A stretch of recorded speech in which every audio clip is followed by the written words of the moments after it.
Aristotle, in his work on interpretation, describes words as symbols of mental experience. One example of a mental experience is the experience of burning your finger. When I put my finger into a flame, I have a mental experience, and it's mostly a negative and painful one, so I say it burns. I use the word burn as a symbol of that mental experience. It's a label that I use to discuss my own experience. When my friend sitting next to me puts his finger into a flame, he will have some mental experience, probably a negative and painful one as well, and he may also say it burns. But we may be experiencing two entirely different levels of pain or sensation.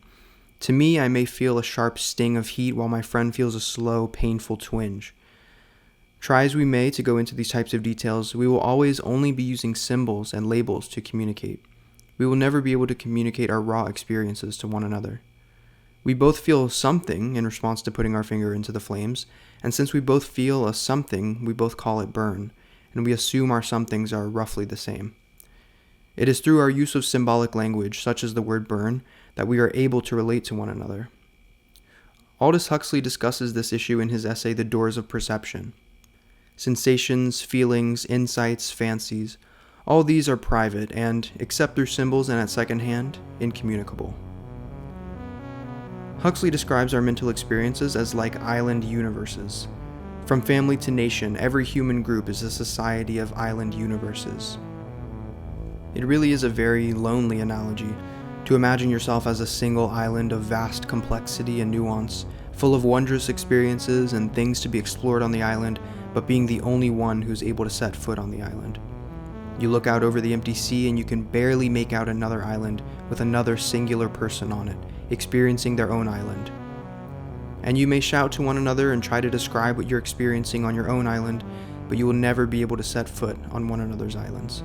Your own universe of experience is limited only to you. So, our communication to one another consists entirely of analogies. We can never communicate raw experiences to one another, so all we have is symbolic language. Every word is a symbol, and every experience becomes a vague description that we hope is relatable to another in their own island universe. Aldous Huxley uses his essay The Doors of Perception to compare this regular engagement with symbols to the ways in which an altered consciousness engages with symbols. Huxley acted as the guinea pig in a small experiment about the effects of mescaline on the experience of the user. Mescaline is a psychedelic drug that is made from peyote cactus. He describes his experience of everyday objects as very intensified and intrinsically significant in and of themselves. For example, Huxley stares for quite some time at a small glass vase of 3 pink, cream, and purple flowers. The word Istigkeit, isness, comes to his mind, and he seemingly sees these flowers not for what meanings they may hold in symbolic language, but for their own infinitely significant, self-evident denotation. What rose and iris and carnation so intensely signified was nothing more and nothing less than what they were.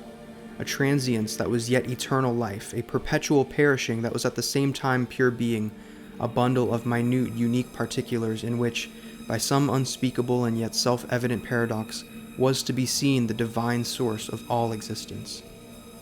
Under the influence of mescaline, Huxley has an experience which is so raw and unfiltered by post hoc symbolizations and language that he finds the very nature of communicated meanings itself to be second rate to this raw experience. Though there may be some truth to this interpretation, I'd like to note that his being under the influence of psychedelic drugs may have inevitably produced this conclusion regardless of truth value.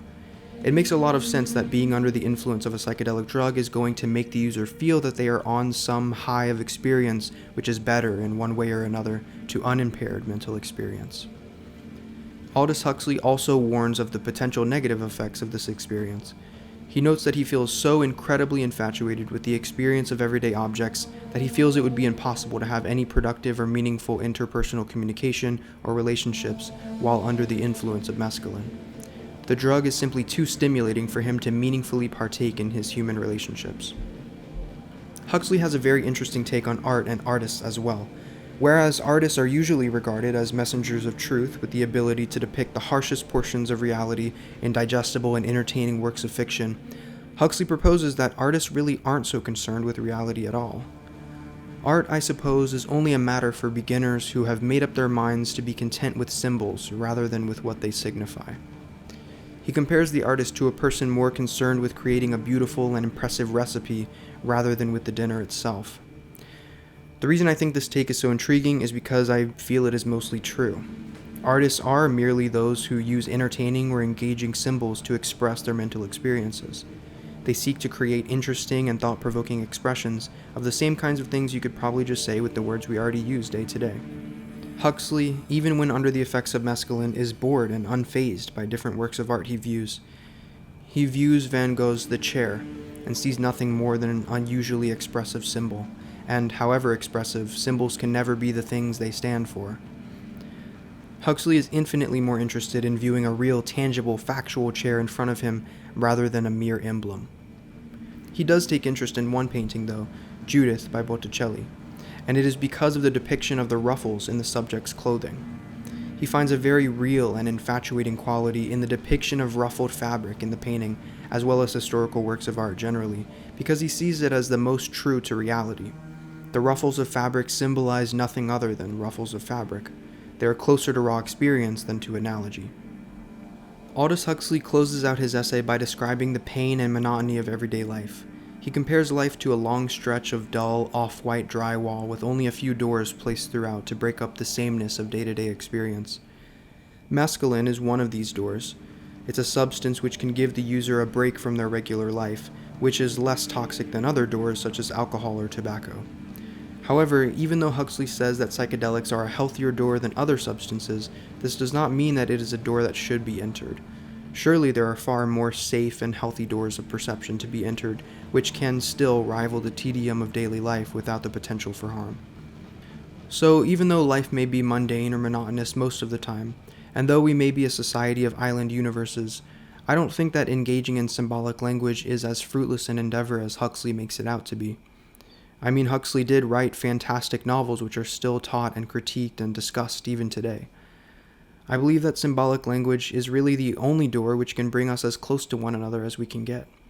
We may never be able to communicate our raw experiences. Maybe our islands don't house the materials necessary to build a raft to visit each other's islands. But we can build bridges through symbolic language.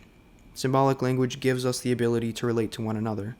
Though I may never know if my mental experiences are congruent to my friend's mental experiences, we can agree upon the symbols. We can build a bridge between our islands. Even if we can't fully cross over to the other island, we can meet in the middle of the bridge, relate to one another, and find comfort in the fact that everyone else is living just as mundane and confusing a life as we are. Maybe the greatest escape from the monotony of life is connecting with other island universes and bonding over the fact that life is so monotonous.